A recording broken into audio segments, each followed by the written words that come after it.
ladies and gentlemen, thanks for tuning in again to another episode of the Dumpster Diaries. As always, I'm your host, Justin Allen, here with Moses Wartooth. Man, we have a story or two for you today. I think we're going to go ahead and jump right into it, man. I want to talk about vaccines. Ooh, touchy subject, depending on who you ask. I know, man, but it's something we got to talk about, man. There's a lot of controversy around them. So I got to ask, I'm just going to start it off. Are you anti-vax at all? Pro-vax, anti-vax? I'm anti-vaccines that haven't been fucking tested. Okay, that's reasonable. I'm pro-vax. Like, if vaccinations have been around, such as like smallpox, measles, mumps, all that kind of stuff, and it makes sense and it has proof that it actually solves the problem, then yeah, we should get that shit. I have that stuff. Yeah, that's a pretty reasonable thing. The way I see it. I mean, we both been vaxxed, like not with the COVID vaccine. Or have we? But I haven't. Yeah, there we go, right? But we've been vaxxed a lot. I mean, from like our time, working in the military and all that stuff, and then all the traveling we've done. Yeah. How many vaccines do you think you've had in your life, dude? Probably. I'm gonna say like around 20 different ones, maybe. Yeah. I mean, it could be more than that. I don't know. Yeah. What about you? Oh man, I don't even know. It's up there, man. Yeah. It's like an entire sheet of paper, like probably at least 30. Yeah.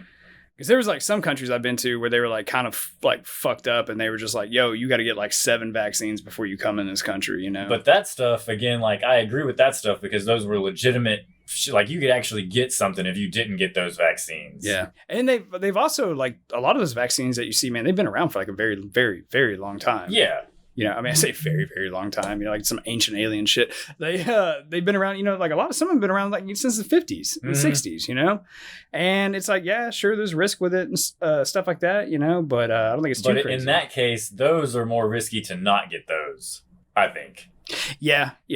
Kind of like because some of those vaccines actually almost, I guess not 100%, but eliminated for the most part some of those problems. Yeah. Like, I mean, like when I went down to Brazil, I didn't bitch about having to get a yellow fever vaccine. Yeah. I'd be like, yeah, I want that shit. Yeah. Cause they were like, you get bit by a mosquito, you catch yellow fever, like you're dead, dude. Yeah. You know what I mean? So like, they got shit in that jungle that will kill your ass.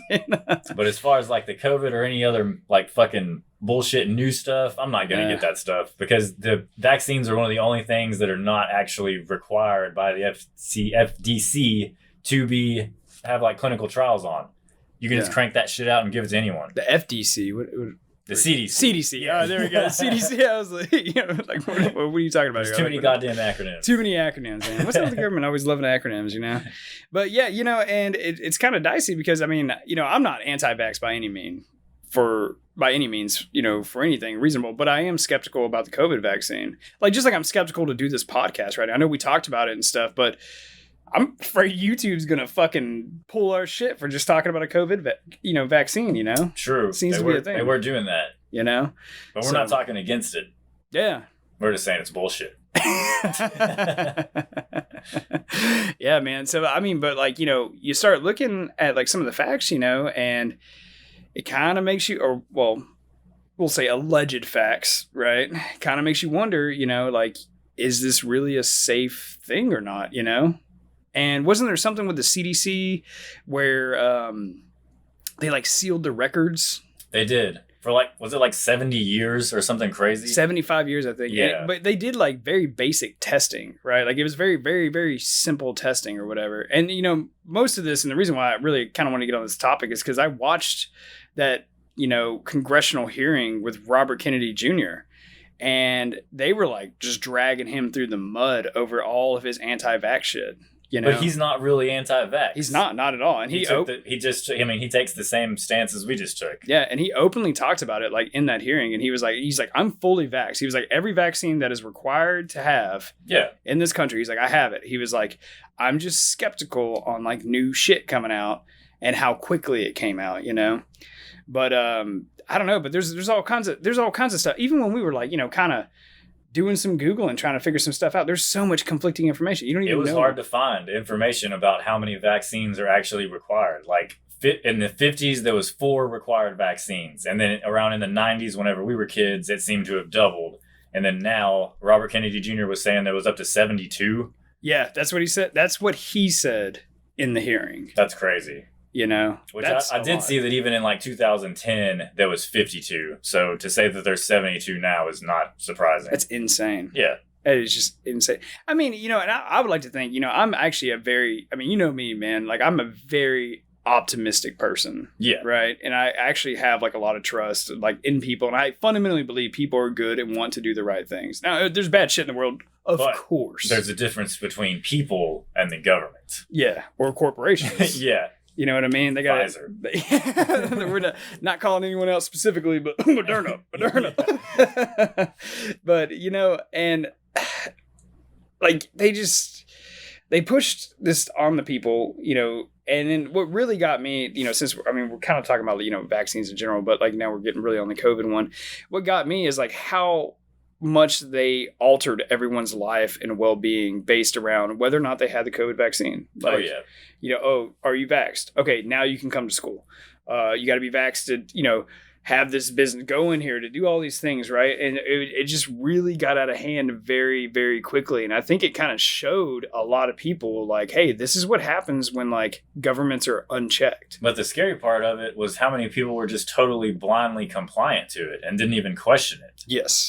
Yes, that's what that was the real issue. Yeah. I mean, there would have been one thing if the government would have came out with all these and the people were like, no, fuck you, we're not doing it. But there was way more that were like, oh yeah, that makes total sense. Let me do that. Yeah. Without doing any research on their own or doing anything. They just watch fucking TV and listen to that. Kind of makes me think, you know, like people always talk about, you know, Nazi Germany and the Holocaust and they're like, how could anyone do these sorts of things and stuff like that? And then you just start seeing like people blindly following what, you know, basically the man says, right? Yeah. You know what I mean? And I'm not talking about, you know, the Jews that got killed in the Holocaust. I'm talking about like German citizens, people in the military, people that worked in their government that just blindly went ahead and followed all of that. You know what I mean? Because they thought they were doing something good or doing the right thing or whatever, maybe, or they were just scared. Well, there was a study, I don't remember, it was like, I want to say in the 70s or maybe a little bit earlier, but it was a really interesting study. So they took random people and they had one person in a room and then they had them tied up to a chair with electrodes to them. Oh, okay. Have you heard about this? I remember hearing about it, right? So they would have in the other room, there was another random person that no one knew each other, but it was just a regular citizen and there was a scientist standing behind him. And he let them know, he was like, this does provide, whenever you push this button, this will send an electric shock to that person in that room sitting in that chair. And they didn't tell them that they had done anything wrong. They didn't tell them anything at all. They just steadily, the scientist would be like, okay, now push the button. And the person would push it. And then they would turn up the intensity. And they would tell them, they were like, the intensity is going up. Now push the button. And they said that 9 out of 10 people would repeatedly push the button and cause the other person pain. And they could sit there and watch them be in pain and getting electrocuted. But they would do it just because they were told to do so. And didn't it, now that I think about it, didn't it get to the point where it had like lethal levels? Yeah. And they told them that it was lethal, but they weren't actually hooked up to a lethal level. But they were like, if you push this button again, this person will die. Yeah, because there was no other guy on the other side. Like it was all recordings of like someone screaming and yelling. Like it was all like you know, basically like a facade, right? Yeah. Like they were just testing this one person. Like, how much would you submit to authority? Yeah. You know, and what could you be capable of? I think now that I think about it, because he started doing research because they were talking about Nazi Germany and stuff. Yeah, it did coincide with that. Because this was like in the 60s or 70s, right? Mm-hmm. Like, so not very long after, you know, the end of World War II. Because it brought up the argument of shouldn't the German soldiers, shouldn't they be penalized for what they did? And they were like, we were just following orders. So then that kind of experiment, they were like, well, whenever people are given orders by someone who they think is their superior, a lot of times they'll just blindly do it.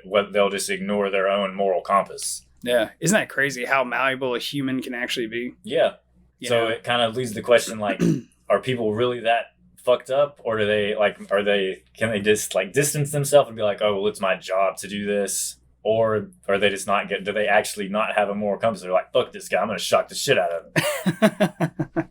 Yeah, that's an interesting experience. That same guy, they made a movie about it. I cannot remember the name of the movie. They made a movie about the psychiatrist who ran the experiments. Oh, okay. And the movie, God, I can see the actor's face in my head clear as day. I just can't think of the movie. the whole movie, they covered like 5 or 6 experiments he did, because he did crazy experiments. And this is just kind of off, in left field, but this is one that I thought was very interesting. Have you ever heard of like the 6 degrees of separation? Yeah.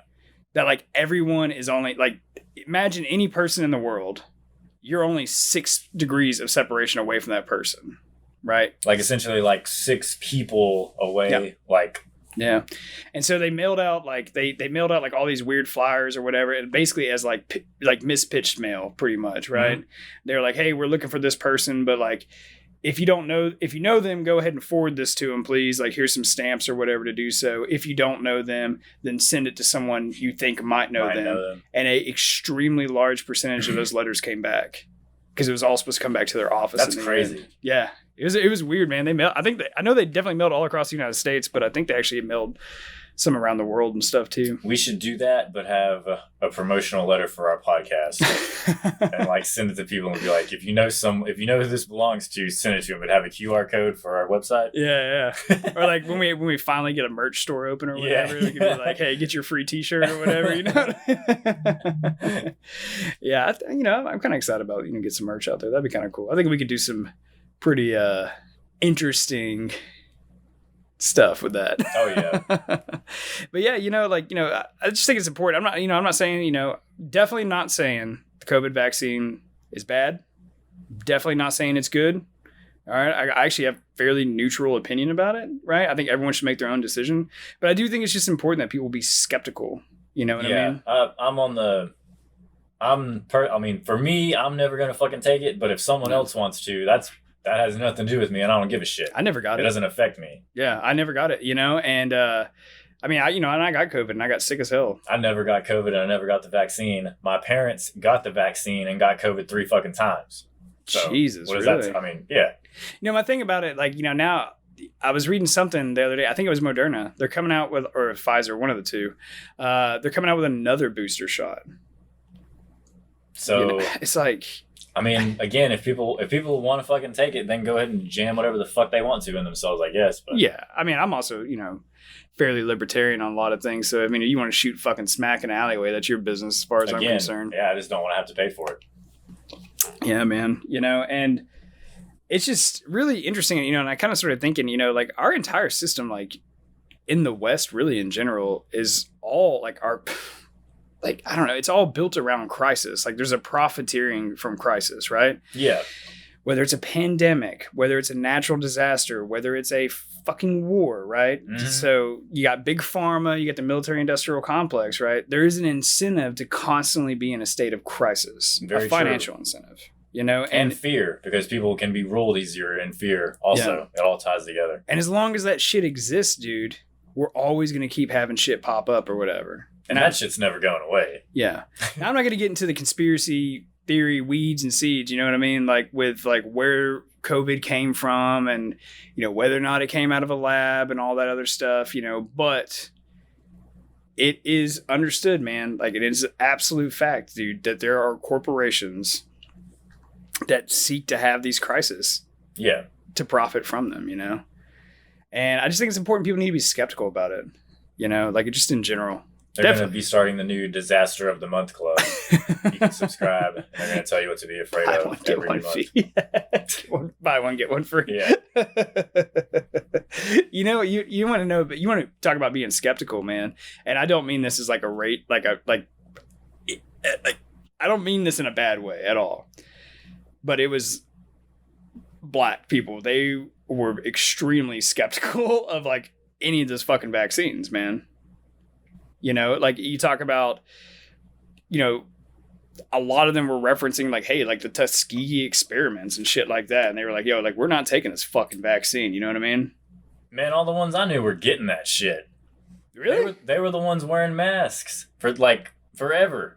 And they were the ones getting it whenever every other time they're like, fuck the system, we don't trust the government, but they were the first one to sign up and get jabbed in the arm. No shit, man. All the fucking... That was my experience of it. All the people I knew, they were just like, fuck that.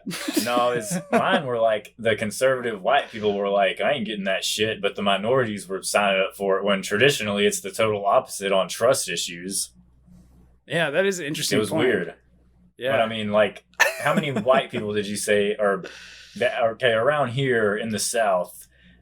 There was not very many white people wearing the mask, but every minority, like when I would go to Walmart, all minorities were wearing the fucking mask. Well, yeah, now that you mention it, I kind of think about it. Yeah, you do have a point there.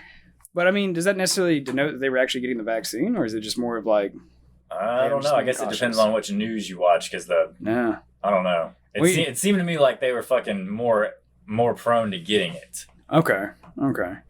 Well, I mean, like they're, that's interesting concept, man. I mean, I don't know. I've always, with the black community, I mean, they kind of like, they do unite and force, man. Like, they got like something set on, like they kind of like go with it, like, anything, like whatever it may be, a social movement or belief system, whatever the hell it may be. Right. And like, I'll tell you a story, man. Like when I was a kid, like I went to a black Pentecostal church. Did I ever tell you this? No. Oh. I'm trying to picture what a black Pentecostal church would even be like. It's exactly what you think. So like, man, so it was like, so first of all, I was the only white dude in this church. Okay.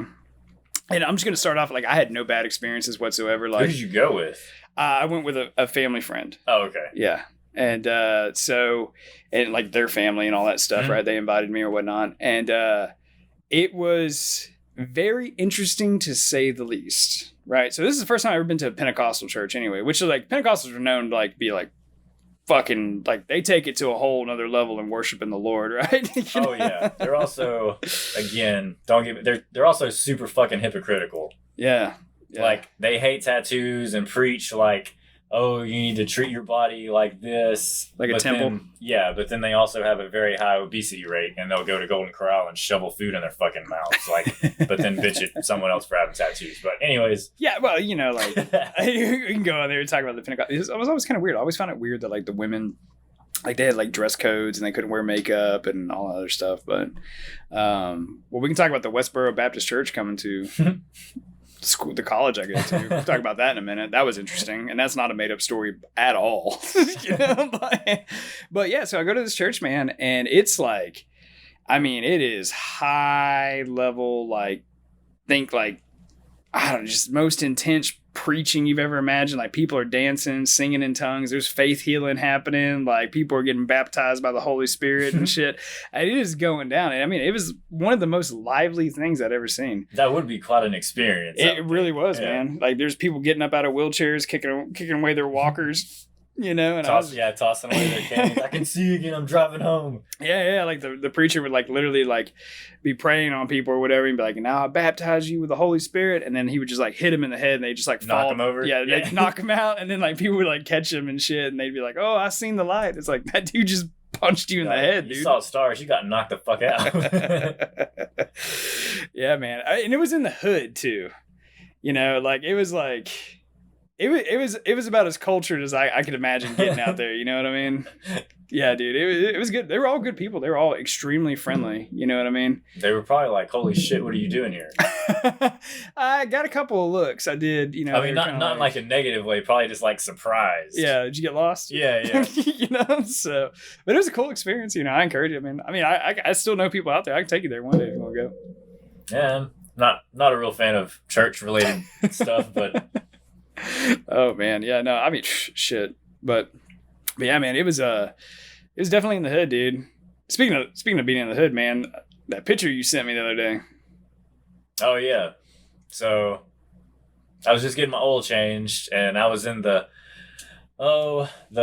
lesser affluent part of town, I'll say, and I saw a crackhead with a shirt off riding a bicycle in the middle of the highway. 4 lanes of traffic, by the way. Right in the middle, I was like, okay, look at that crackhead. And then I saw a individual behind him. It was like another crackhead. And I was like, oh, I know that crackhead. Went to school with him. So proceeded to watch them go on off into the hood and slither away never to be seen again. It was interesting. Yeah, because I mean, that area that you were getting your oil change, I mean, that's like a rough area in our town, man. Yeah.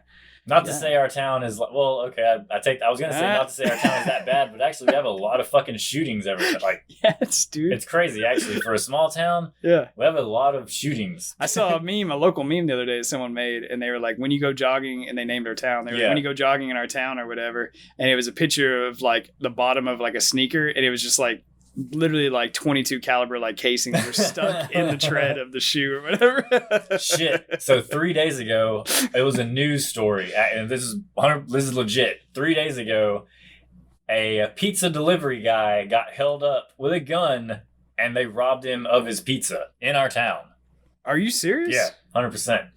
The guy showed up. She pulled up to him. He was a delivery driver. The guy showed up with a gun, was like, give me all your fucking money. The driver said, look, man, I don't have anything. So then the guy was like, well, give me that fucking pizza. So he got robbed at gunpoint for a pizza. Jesus Christ, dude. Yeah. I used to deliver pizzas in high school. Well, and like what's lucky. Yeah. What's interesting is like essentially those drivers, like just FYI, if any of our listeners are ever thinking about robbing a pizza delivery boy, they're giving a money bag and they're giving like essentially $20. Oh, I was given $20 in like mixed change. Mm-hmm. And that's it. It's literally just in case they pay with cash. Like, yeah, because every time you go back, you would just turn that money into the shop. Yeah, right. Like, yeah. They don't ever no reason for you to carry stacks of cash on you. That's stupid. Oh, it's like robbing liquor stores or convenience stores now. Like, if you notice that they all have like safes built into the floor now. Oh yeah. Like if they drop it off, like they drop money once the till gets to a certain dollar value, like they basically clean it out. And they only typically have like a couple $100 in there at a time, man. But yeah, man, you gotta be careful hanging out in that area of the neighborhood, man. They'll snatch you up, man. You'd be like Mowgli in the Jungle Book, dude. You're never to be seen again, dude. You come back and see you a few years later, like, whoa, is that Moses? Living in the wild. I actually watched that cartoon the other day. Like Mowgli. Yeah, my niece and nephew. Yeah. I remember that shit. That was a good movie. I liked it when I was a kid. Yeah, man. But like one thing about like, that, speaking of like the hood and stuff like that. And I mean, it's not just black people. Of course, there's like mixed races and stuff. But like one thing you never see, and this is one thing I've noticed. I'm sure there is like one or two, but you never see a black serial killer. No. I'm sure one or two exist. There's I can think of one off the top of my head. I don't remember the story, but I can think of just one, like literally just one, compared to how like every other serial killer is white. Yeah, basically, yeah. A couple little Asian guys, but I will say this, like statistically speaking, it seems like white people do the most like heinous fucked up crimes, whereas I mean a black person, they'll just shoot you. But a white guy is gonna like keep you in a goddamn basement for 3 years and cut your toes off and that kind of shit. Yeah, man. Like that's the crazy shit, man. Like the motherfuckers would eat you, dude. Yeah. You know what I'm saying? And I mean, just look at that dude in Ohio, man, that had those 3 girls locked in his basement. Oh, for like years and years, wasn't it? Years. Like one girl was there for like 10 years, dude. 10 fucking years being locked in a basement. That's fucking terrible. Dude, I was listening to some shit. They were talking about it, and it was so crazy, man. Like, which isn't a serial killer because he didn't kill any of these girls or whatever. But, he had these girls locked in there, man, and 2 of them he kept chained up at all times. Mm-hmm. And one of them, it was like Stockholm syndrome. She actually like started like empathizing with her captor.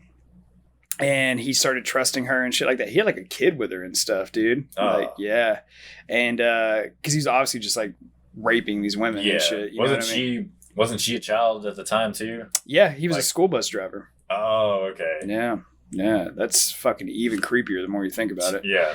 And I need to vet those motherfuckers better. Yeah. Dude, it's just, I don't know, man. Those guys are like, something's off. But it's always white dudes, man. You know what I mean? I don't know what it is, but it's always white dudes doing shit like that. You know? Well, the only I will say this: they're fucking smart. You have to be very smart to get away with that kind of stuff. Well, like a lot, like most, like going to actual serial killers, like most of them have extremely high IQs. Yeah, most of them. There's like they're typically smooth talkers. They're very charismatic. Yes. They typically have like decent jobs like in the community or like they're like volunteering at the church and like doing all kinds of extra like positive things in the community just to distance themselves from any of that act. Mm-hmm. So like, and the ones that live double lives are even crazier. Like they got a wife and 2 kids, and they fucking come home every day, but they're straight murdering people on the side and stuff. Like, yeah, that shit's always crazy. Dude, they I don't know, man. Like I remember, like I've watched quite a bit about like serial killers before and stuff, and I actually just got done with like I watched that Dahmer series on Netflix. Oh yeah, which I couldn't finish. It was so graphic I couldn't finish. Was it really? Yeah. I mean, you know me, I need man. to watch it. I got a weak stomach. You'll be able to. You'll probably watch it twice. But I got a weak stomach with that stuff, man. But yeah, it's super graphic. I watched one about like Ted Bundy, and man, like, oh, who was the other one? Gacy. Yeah, Gacy was another one. But you know, like I think it was Ted Bundy actually. He was an interesting fella, man. You know, because I mean, he targeted women, like basically college girls, right? Yeah. And he was a good-looking guy, you know, in shape, took care of himself, stuff like that. And he would just move around, and he would just go to like college bars and sorority and get like weasel his way into sorority parties and then like staying with these girls and stuff. And it would happen very quick. Like it would happen within like a day or two. You know, that's how good of a talker that he was. Yeah, so he could slither in, take his prey, and then move on to somewhere else. Yeah, and I can't remember if he was actually a lawyer or if he was just a law student. Oh, okay. But what was really interesting is he defended himself in court. Really? Yeah.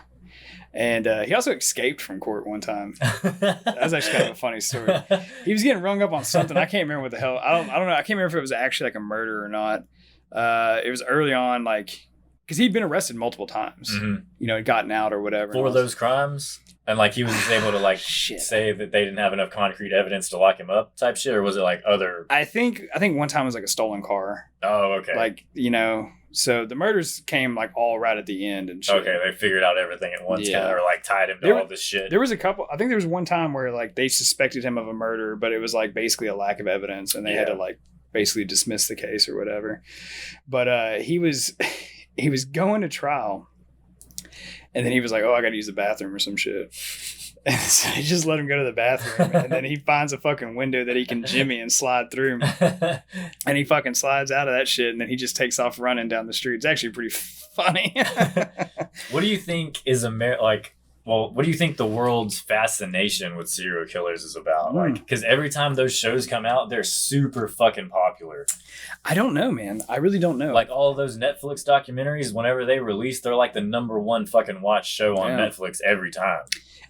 And like true crime, which I mean, I fucking love true crime. I watch that shit every night before I go to bed. Like I love that shit. Call them training videos, right? Yeah, I mean, I don't know. Teach you how to get away with shit. They're like, whenever you're watching them, you're like, oh, what a fucking idiot! He left his goddamn fingerprint on that window. Like, why does everybody drop the gun? Yeah, you know. So, I don't know what the fascination is with serial killers, man.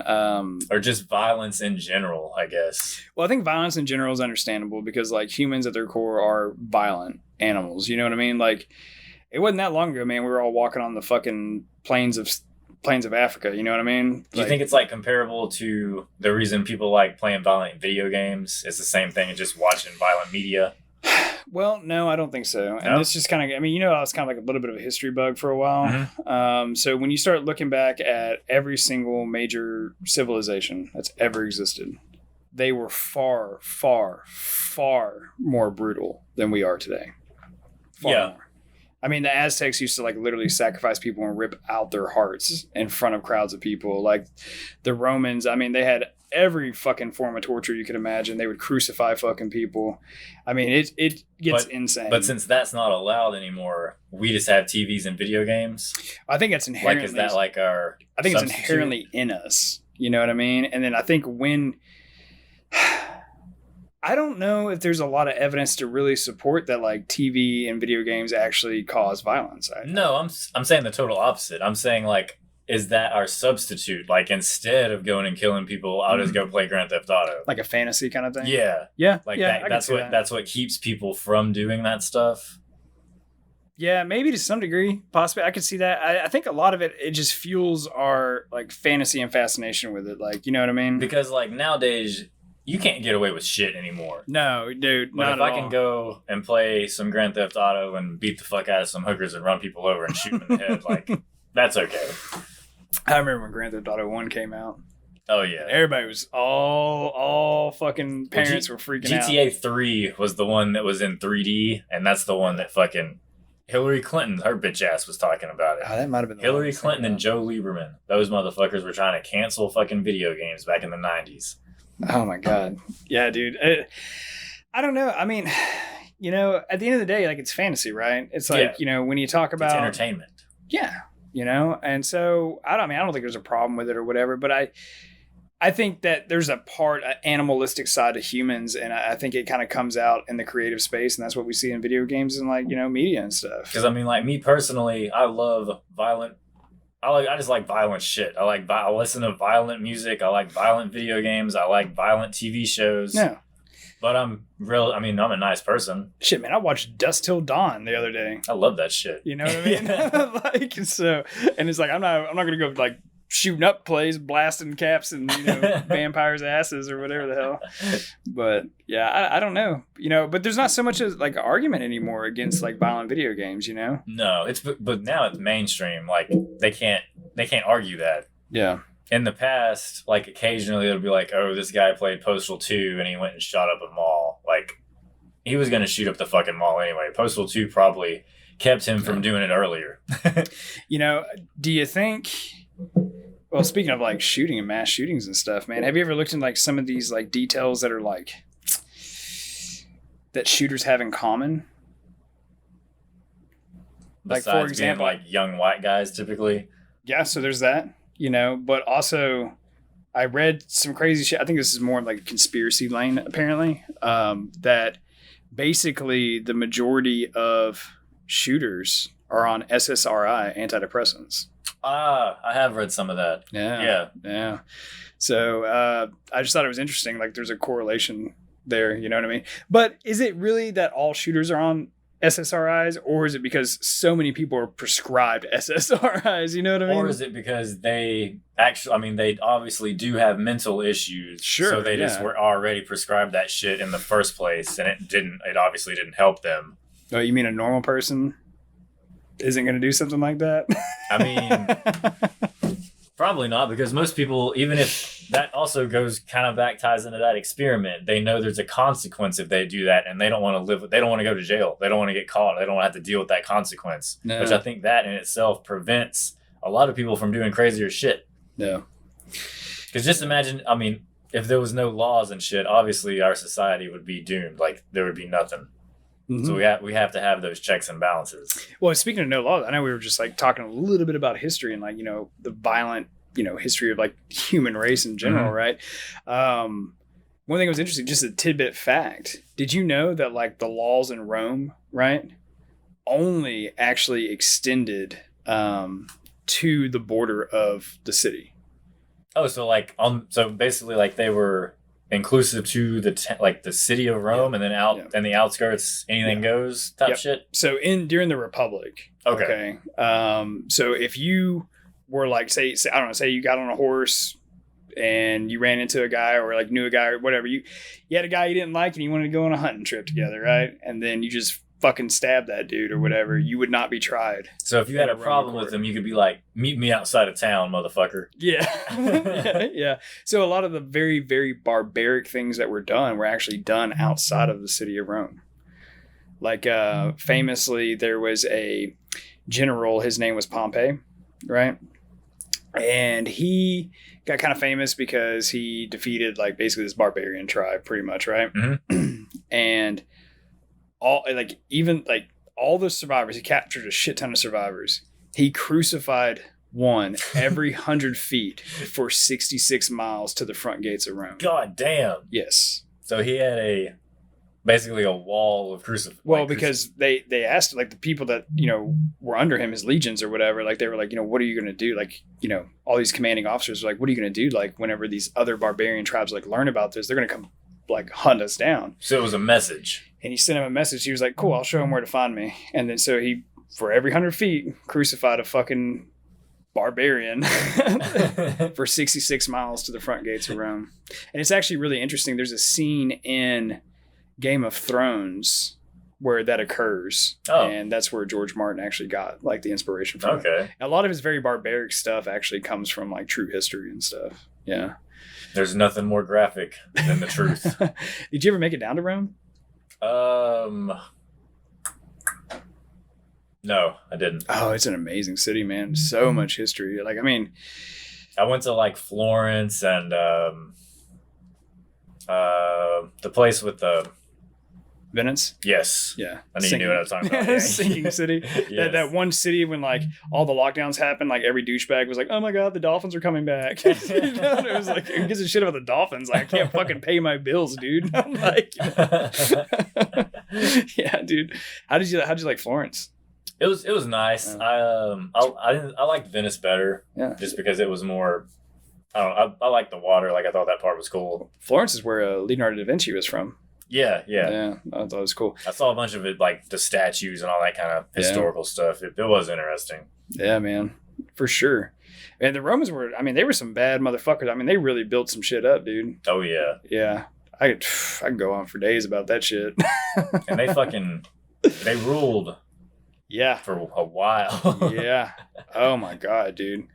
Like they I mean, they did so much, man. I mean, there's like one point they basically controlled damn near the entire world. Mm-hmm. You know, and just you know what, you want to know what really fucked them up in the end, right?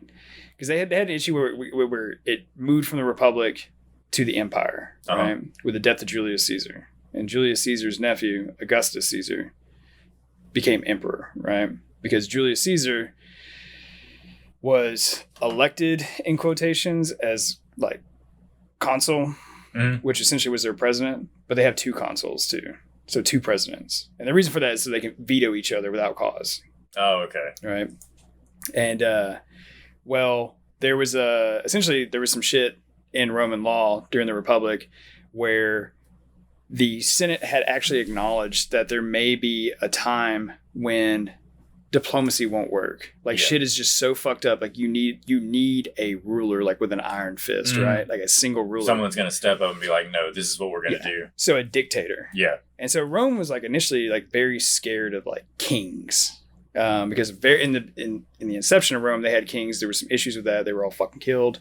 And then they're like, we're a republic. Like we're electing all these motherfuckers and shit, right? And well, eventually, where was I going with that? Oh, yeah. So they had a law, essentially, where things got super jacked up. They could elect someone to be a dictator. Okay, so like in a time of crisis, yes, someone could step in and just start running shit. Yes. And now once someone got that title, they could do anything. They could spin courts. They could execute anyone in the street. They could do whatever they wanted. They were completely immune from the law. How would they get out of that position? So that's where it gets interesting, is because the law stated that person had 180 days to be dictator and get shit right. Oh, okay. And then they had to relinquish on 181. By 181, they had to relinquish power, right? And if they didn't, then it was every single Roman citizen's sole like responsibility to execute that person on site. So day 181, if you think you're gonna run shit, you better be in a goddamn hole hiding because everyone's coming for you. Yeah. So Rome was like super fucked up, and so they made Julius Caesar dictator, right? And so he kind of countered him or whatever, and was like, "Oh, I want you to make me a dictator for 10 years," and it became this whole fucking thing, right?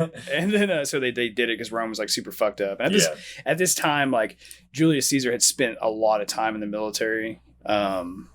And he had done a lot, and he spent time in the Senate, and he was already consul. Like he knew what he was doing. Yeah. He'd served Rome like his entire life, basically. I think since the age of 19. Well, don't quote me. No, when he was a kid, he was involved in a church. Actually, it was a big thing for them. Move past that. so anyway, so he irons out Rome, right? And what's the one way to get people to trust you?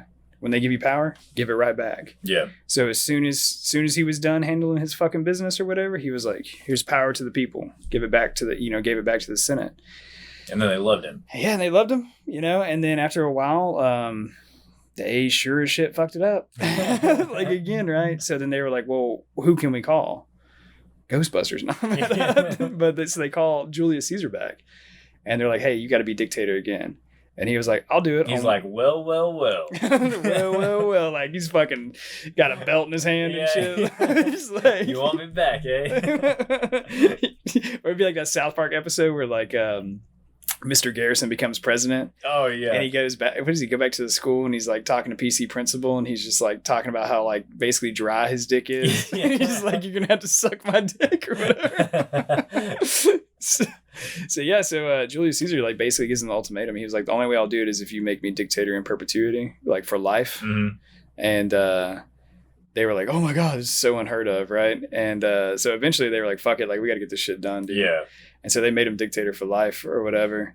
And it was interesting, man. That's an interesting story. And then, like, he was so good and so effective at, like, running things that, like, people, like, they couldn't even use, because he still allowed the Senate was still operating, and he still would, pass, he would let them vote. Like, he would let them do shit, but if things were too fucked, he'd be like, no, this ain't happening. Yeah. Be like, nah, fuck you. Like, bitch slap some people around or whatever. Which, I mean, he put it, like, he was putting his country first. He was doing what was best for the people. Like, that was that's a reasonable operation, I think. Yeah. And he was one interesting story. Damn, man, I'm like ranting about Rome right now. Do you want to move on to a different topic, or do you want to keep going with it, man? We can shoot a little bit around. Yeah, okay. I kind of think, like, it'd be good, like, we had a leader. I'm not saying a dictator, man. Obviously, you don't want that. But, like, we just don't see leaders anymore that are just, like, stone cold, like... Well, the problem with that is our leaders now don't actually give a... Like, okay, well, I'll use America. Sure. Like, our president now, not just our leaders in general, don't really give a fuck about America or our people. They give a fuck about lining their own goddamn pockets. Sure. Money comes first for them. Well, so that's what the problem would be with that kind of operation today. We'd have to have a right person, which I just don't think we have. Well, what is interesting too, like, in ancient Rome, right? Corruption was actually an accepted, like, form of business. I mean, it is now too. Yeah, but I mean, they openly were like, hey, like, you can buy off a senator, because there's, like, famous stories about, like, how, like, Julius Caesar was trying to get, like, basically, like, laws passed when he was, like, consul or whatever, and these senators were just, like, blackballing him, like, because we don't like you or whatever. They're just, like, knocking his shit down. And so he, like, tried to pay him off, and they were like, no, fuck you, we're not doing it. So then he literally hired goons and thugs, like, to go to their houses and beat the shit out of them. They beat them in the streets and stuff, and then eventually they started voting the right way. I'm not saying he was perfect by any means, but I mean, he sure as fuck built up, like, a crazy empire, man, and like, ran shit like a gangster. And then in the end, he was so effective at everything that he was doing, and, like, they just couldn't get around it. They fucking killed him, And interesting enough, the guy who killed him, his name was Brutus. I don't know if you ever heard the story or whatever. No. But so Brutus was the only son of Julius Caesar's mistress. Oh, damn. Yes. And there was, like, a civil... He was like, we never got that game of catch. So before Julius Caesar became dictator, like, there was, like, a civil war that was, like, taking place or whatever in Rome, right? And that general that I told you about, Pompey, who crucified all those people, basically was leading the uprising because it was just a big power grab. So he wanted to replace Caesar? Or he just didn't agree? He just wanted to knock him down on the fucking totem pole. Oh, okay. He was like, he just got tired of him being the big dog? Yeah. Okay. Big swinging dick on campus, right? And so there basically was, like, a civil war that was taking place or whatever.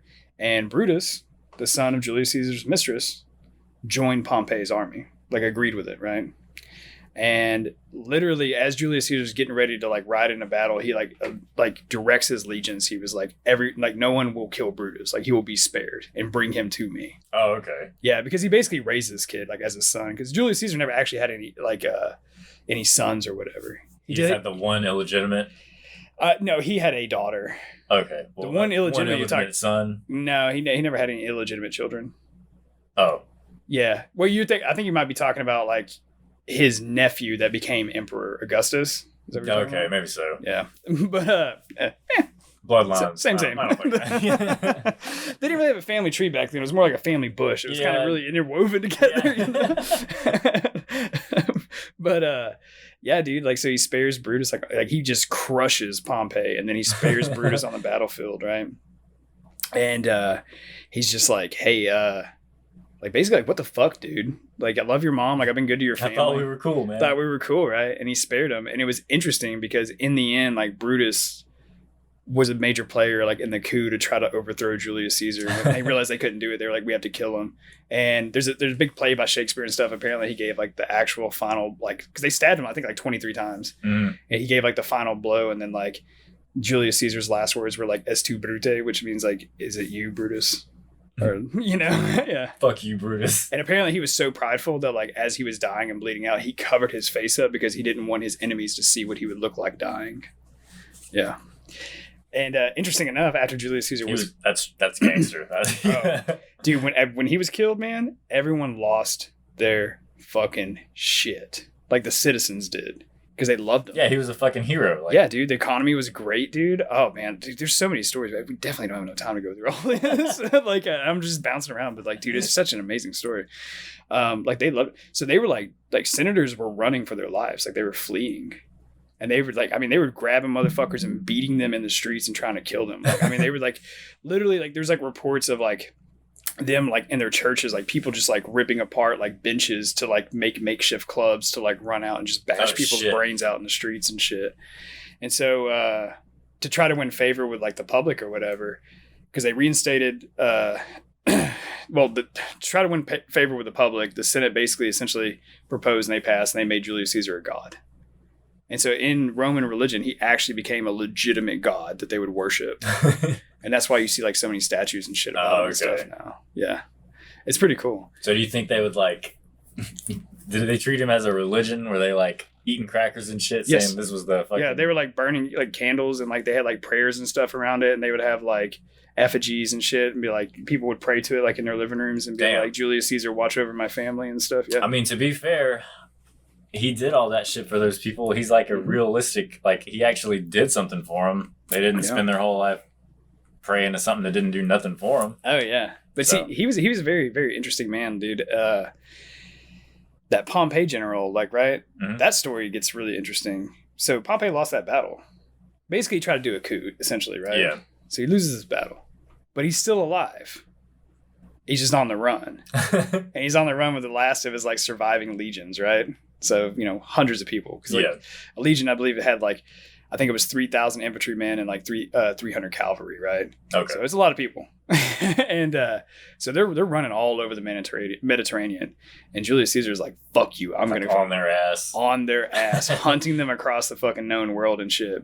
So Pompey, like a little bitch, pieces out down to fucking Alexandria, Egypt, right? Mm-hmm. And he meets up with the pharaoh Ptolemy. And he's a 13-year-old pharaoh, little boy, right? And essentially he's like pleading with the Egyptian like kingdom. And he's like, hey, help me destroy my enemies and get Rome back in line.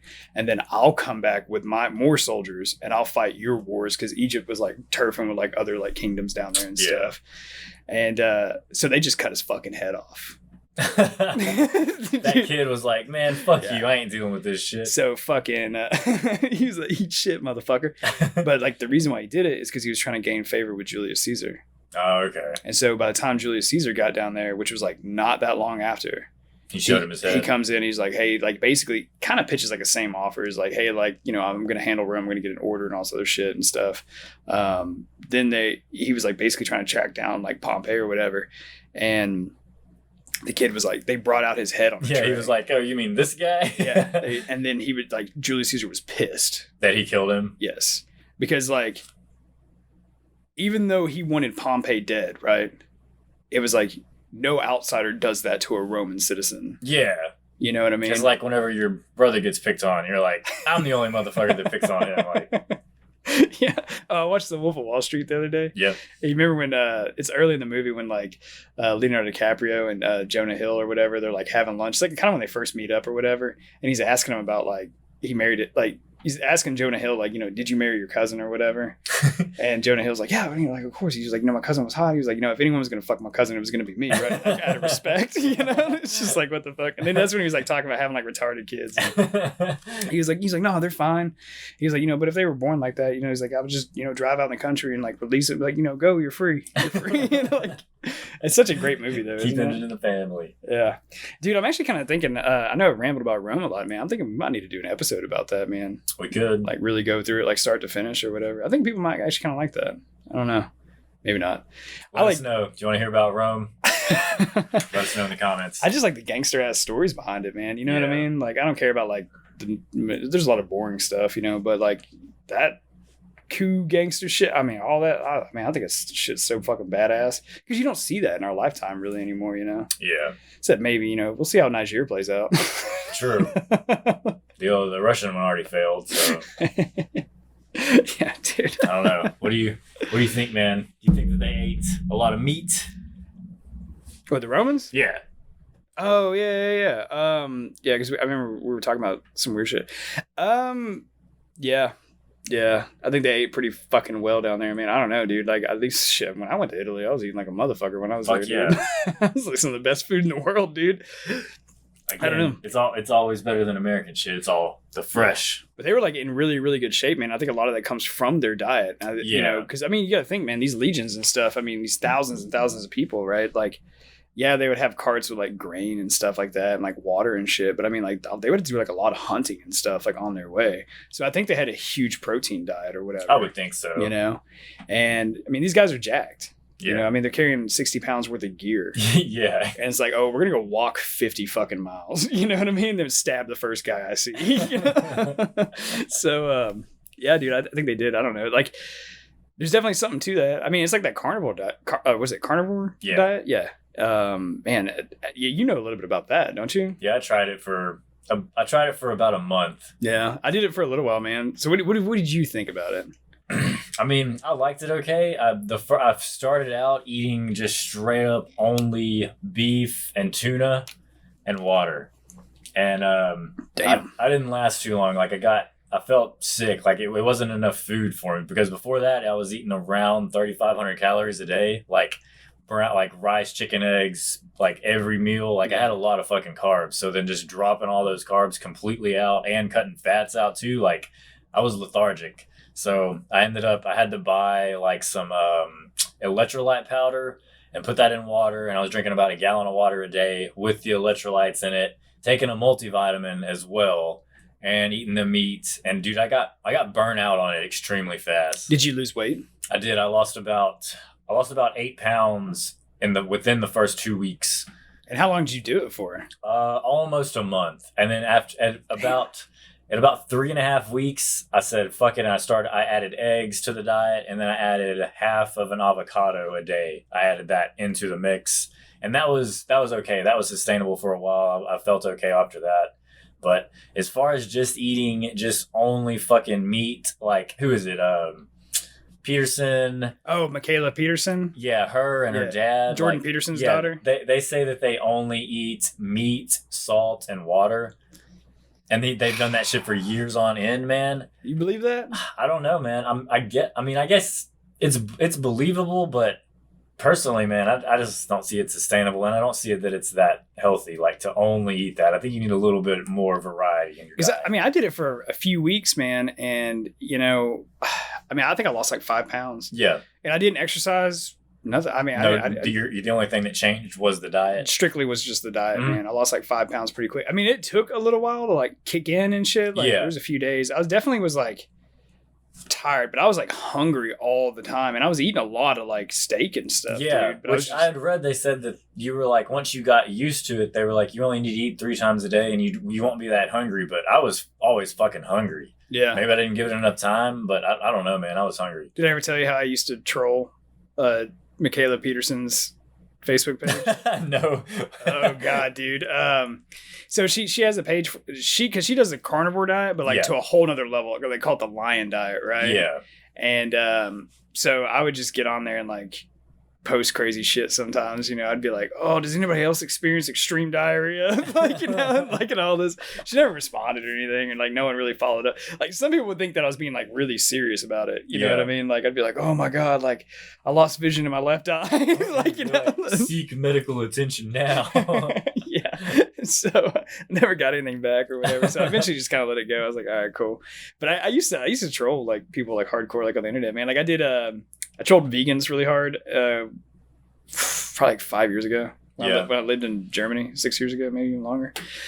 So when I was in Germany or whatever, like there was a group, and it was very interesting because it was no actual military members were in this group. It was all like their spouses or like older children, because you could be a dependent to the age of 26. So the people that didn't have anything better to do. Yes. and I don't mind, like, you know, eat whatever you want, be on whatever diet you want, cool, that's your body, your choice. I don't give a shit. You know what I mean? Because I'm gonna eat what I like, what makes me happy, right? Yeah. But what I did not like about this group is that they were like vegan activists or whatever. So like the first 3 seconds of conversation, they let you know that they're a fucking vegan. Yes, and then trying to like show you videos of how like animals are inhumanely treated and shit like that. All those goddamn PETA videos and shit. Yes. So they're like the Jehovah's Witness of diets.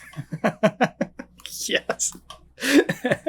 So like they would like set up stands and stuff, and they would just like play videos. Meat is murder. Yeah, dude. And they would show like graphic videos, man. And they'd be like, this is how like cattle is treated like in the slaughterhouse or whatever. And like when you started looking into it, you realize like, okay, that video's fucked up. Is it animal abuse? Sure, whatever. But when you start looking into it, like those weren't like German slaughterhouses. Those weren't American slaughterhouses. Those were like in shitty, yeah, they were like third world countries. Yeah, dude. And but they were trying to pawn it off like we were like so horrible and stuff like that. Yeah, they'll take that one video of that one brutal slaughterhouse and say that that's how it's done in every single place, which is not true. No, not true at all. Not true at all. And but yeah, so they had this little vegan group. They had like, I don't know, like 20 members or whatever. They would go to, there was this German pig farmer, and he had a slaughterhouse too and all that stuff. And they would go down there and they would protest. Now, these people that I'm talking about are not German citizens. It's not their country. Yeah. Okay?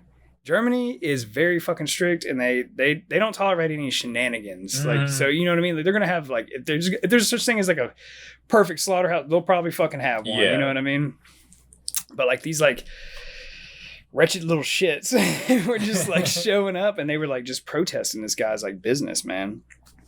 Like, you know, fucking big ass posters. And plus, like, if that was a personal farm, that's a big difference between like a goddamn corporation. Yeah.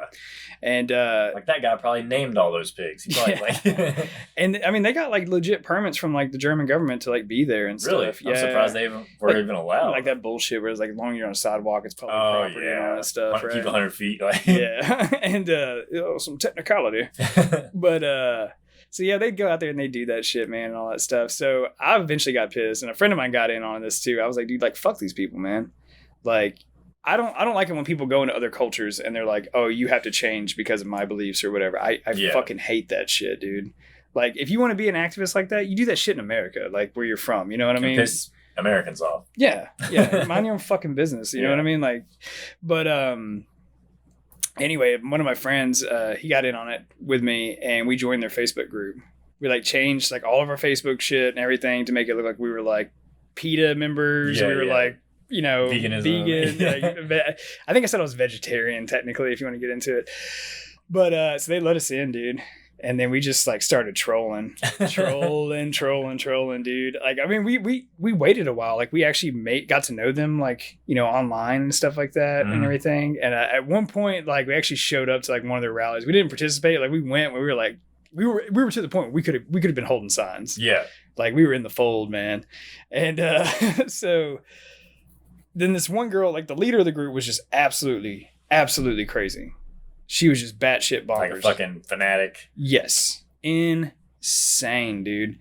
So she started just like pissing me off, like my buddy off or whatever. So we were like, whatever, like time to blow the lid on this shit. And it was a very coordinated attack, dude. You know what I mean? It's like what the news says Russia did to our election. It was some shit. It was some shit like that, dude. That's how it was going down. And so we get in there and we're just posting like memes, dude. It's a lot of Pepe the Frog before that became like the fucking mascot for white supremacy. Yeah. You know, like, and it's just like pictures of steak and stuff. And it's like him and I, we went to a steakhouse. We took pictures of us eating steak and having a great time and drinking beers, and we were like posting them in the group and shit. And like all this other stuff, dude. And they were just like fucking furious, dude. It started this whole shit show, man, and it went on for like, I don't know why they didn't just like block us. That's what I was gonna say. Like, I can't believe they didn't block you after the first fucking picture. But they kept us on there. They kept us on there for like a week and a half, and like we did not let up, dude. Maybe they thought they could change you. Maybe be the ultimate conquer. Yeah. You know? But yeah, dude, it went on for like a while, like a week and a half, and then eventually, one of the girls was like, "We need to block these trolls," and then they booted us out. I'd be like, "It took you that fucking long?" Like, Jesus. Yeah, man. Some of the, like, vegans, man, the activist side. I mean, those guys get crazy, man. I just saw in the news where one, like, I guess relatively famous vegan activist just died of malnutrition. Surprise, surprise. Oh yeah. It's like, did you ever see that skit that Joe Rogan has, the vegan cat? Uh-uh. Yeah, it's in one of his like stand-up specials or whatever. He talks about, like, there's a thing called a vegan cat that you can Google it or whatever, where it's like crazy vegans like have pets and they put like their pets on like vegan diets. Yeah, I've heard about it. Yeah. He's just talking about this cat dying. That's animal abuse. I think so, yeah. And he's just talking about this cat dying extremely slowly. Yeah, like starving to death. Yeah, like milky eyes, like it's all lethargic and it's just laying down like, help me, like what the fuck is this woman keep feeding me? They're supposed to be fucking saving the animals, but yet they're gonna abuse their own goddamn pets. Yeah, dude. Man. That's fucked. Dude, I don't know. Fuck, man. Maybe we should join a vegan group, man. Check it out. I can't put up with that. Fuck vegans. I can't even fake it enough. When I was young, I could fake shit, but now I don't have any patience for that shit. You know what I mean? Like I said, eat whatever you want, man. Have fun. But like when you start like screaming and yelling in my face and stuff, like, piss off.